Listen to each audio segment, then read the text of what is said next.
I recommend that you stop listening to this right now. Don't say you weren't warned. When I was younger, I would always get scared watching horror films and reading horror stories, just like everyone else. But, as I'm sure lots of other people will tell you, the real horror sets in after seeing the movies or reading the story.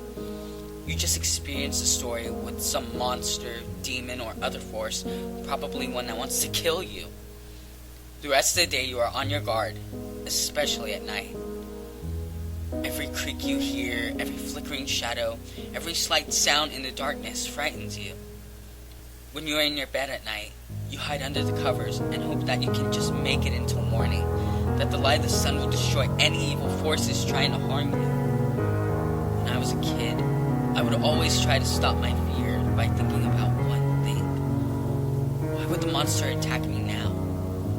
After I had seen a film or read a story, finding a monster's weakness, or at least know how to identify and escape from it, I would have an advantage over the thing. If it had even wanted to get me, it would certainly have come before I heard about it. Many years ago, in my small town and other surrounding areas, several kids went missing. There was no evidence, not a single trace of anything that could tell where they had been taken to or who or what had taken them. However, one warm summer evening, a teenager about my age was admitted to the local hospital by his parents. They said he hadn't slept for days. The doctor recommended sedation, but the boy resisted violently. He said that it hunts you while you sleep, that it would get him. His parents and doctors questioned him about what it was. He refused to explain, warning that if he told the story, they would be next.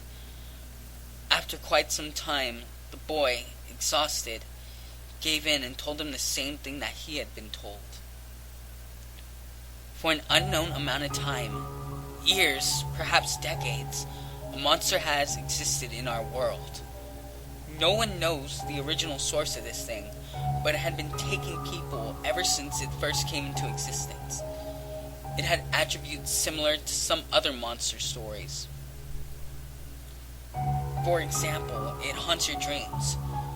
You dream that you are having a normal day, your normal routine, and then you see it.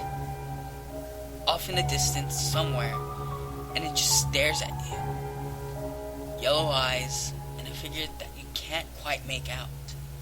The next time you dream, you are in an unfamiliar place, and it is very close to you now, and it begins to chase you. It is a large beast with a menacing growl and those unmistakable yellow eyes.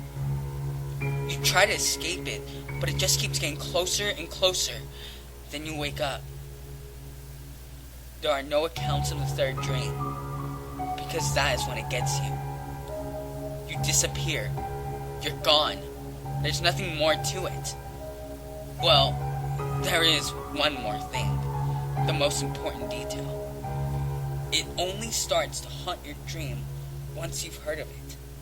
Once you have heard this story. There is no escape as soon as you finish this sentence. The next time you dream, you will see it, off in the distance. The boy soon disappeared, as did his parents and his doctor. I just recently heard the story from a friend of mine, a friend who is now gone. Soon, I will be gone too.